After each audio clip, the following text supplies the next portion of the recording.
Guys, welcome to a great video, a great post to do. We're talking about carbohydrate reintroducing, which comes really, I know it's the end of week 3, but it comes this Saturday.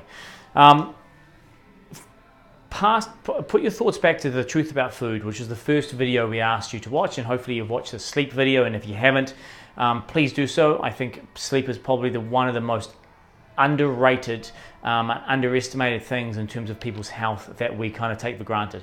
And some of you, and in fact most of you, will have started to realize how much food is playing a role in your sleep. This is not a sleep post, so I don't want to get sidetracked.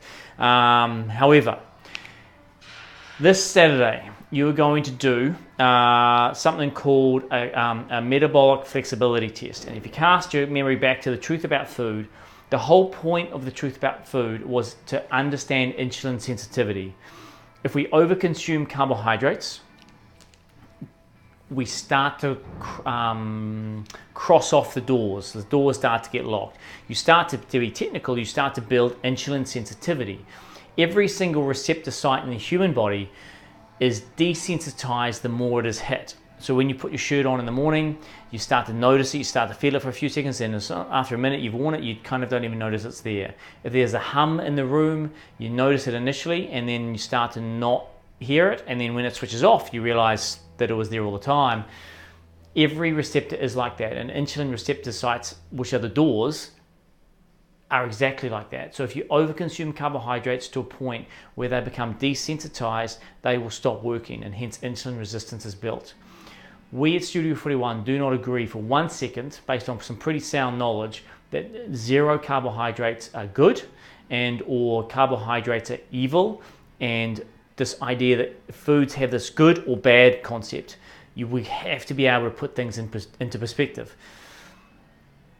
What we've done over the 14 days, and I'm going to do a separate post about this because I think it's really understanding what you've been doing, but one of the things we've been doing is trying to take refined carbohydrates out of the diet that seem to spike blood sugar the most, so you can start to burn, and so we keep blood sugar down and we can start to burn body fat. Call it a fat adaptation phase if you wish. However, if you've lost 5 kgs, if you've lost 6 kgs, if you've lost 3, I don't mind how much you've lost. There are people out there who now think what you've just done is a good diet, and therefore it is for me long term. Be very, very careful. And if there's anything you're going to understand about this post, this is what you need to understand. It's not. When you undereat for a long period of time and undereat on calories, your thyroid slows down and you run into more metabolic and hormonal issues and adrenal issues, then that will play a massive consequence on your health. So what we find is people on the 14 days, they probably undereat, if anything.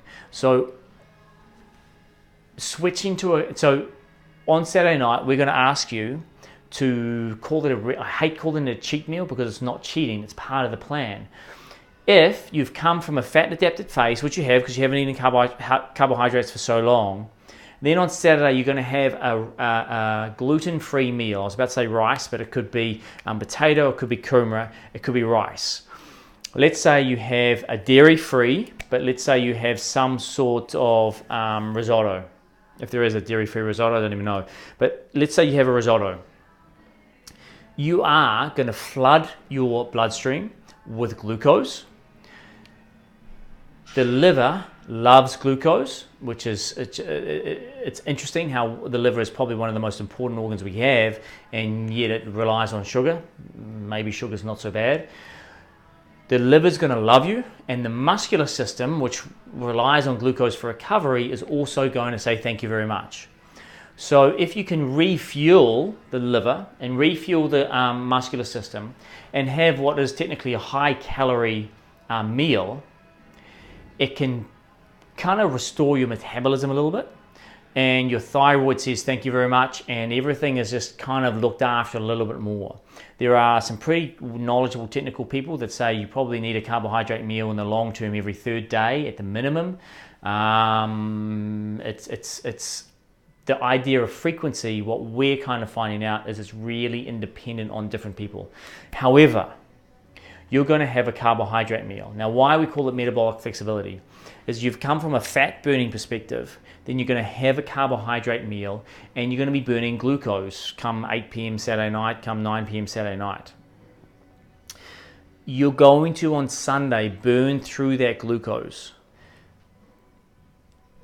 If you can switch back to burning body fat on the Sunday, you have, therefore, a flexible metabolism. This idea of switching between fuel sources is a flexible metabolism. But you're going to switch back to burning body fat with a raised metabolism. So ironically, and it seems weird, you're going to use a carbohydrate meal to burn more fat effectively.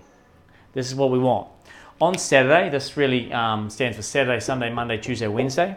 On Saturday, I'm going to make this number up, but let's just say this line here is 80 kgs, this black line. So let's say someone is 80 kgs, so they're going to be here on Saturday. On average, an 80 kg person can store about 500 grams of glucose. So I would want, if they're 80 kgs, for them to be heavier on the Sunday. So that, if it's a graph, it's going to go up. Now, if I actually took your body fats, you're actually going to be leaner, but heavier.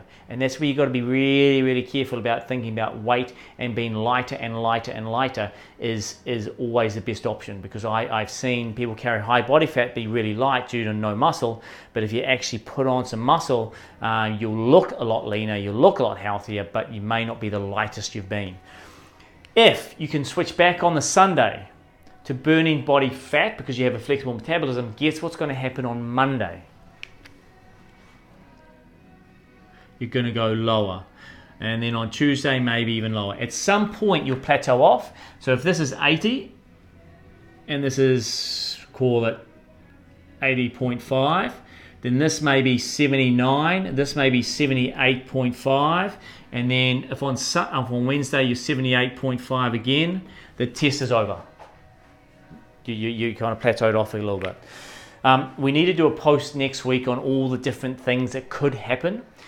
If you don't put on anything, I really question how many carbohydrates you eat or ate. So you really need to eat enough. So don't hold back.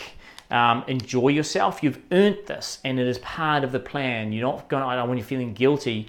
And we've had people that lose 6 kgs and they go, "Well, I don't want to. I didn't want to put on any weight. I didn't want to," and they're really, really missing the point. You run into some pretty severe adrenal fatigue issues if you don't have high calorie days every so often. We can also do this through fat and have high fat intake days, but that's a whole nother post. But this is what we want. If you don't have a flexible metabolism, I'll use a green pen for this. This is what you're going to see. So you're going to switch back, have a high calorie meal. You're not able to switch back to burning body fat, and you're going to stay at 80.5 or maybe even 81, 80.5, and come Wednesday, you're back to 80 kgs. And that carb meal actually didn't help weight loss at all. And then we've got to talk about that as well. So really all you're going to be doing this Saturday, and if you want to make it Sunday, that's absolutely fine, you're going to have a high carbohydrate meal that is gluten-free. Be careful of adding soy sauce, which has gluten in it, to rice. If you want to have a dessert, feel free. If you want alcohol, you want a glass of wine, go for it. Beer is still off, but if you want to have a cider, plenty of cider options out there, have a cider. Dark chocolate, we want it dairy-free. Anything around 70% above is pretty milk solid free. So you could have some good, clean dark chocolate, have some cider, have some hot chips with your, it's going to be, hopefully you look forward to that. And the question is, what happens to your weight afterwards? Cool. The test is over whenever you plateau off, you come back down to your original weight, or you plateau off 2 days in a row, the test is over. And then you go back for the last few days that week of eating the 14-day style, but you may have eggs, coffee, and fruit added back in. Hopefully that makes sense. good luck. Enjoy Saturday. Obviously, you're going to weigh yourself Saturday morning and then go Saturday, not just Saturday before a meal, because then you want to be consistently in the morning. Saturday morning, Sunday morning, Monday. And this is one time I do promote people jumping on the scales on a daily basis, because you're starting to use scales as an information gathering device and not just a paranoid thing you're going to stand on and worry too much if you're floating up or down. Enjoy it. We have a brownie recipe that I absolutely love out of Kumara, and it's awesome. We'll post that for you. But good luck, guys, and enjoy Saturday night.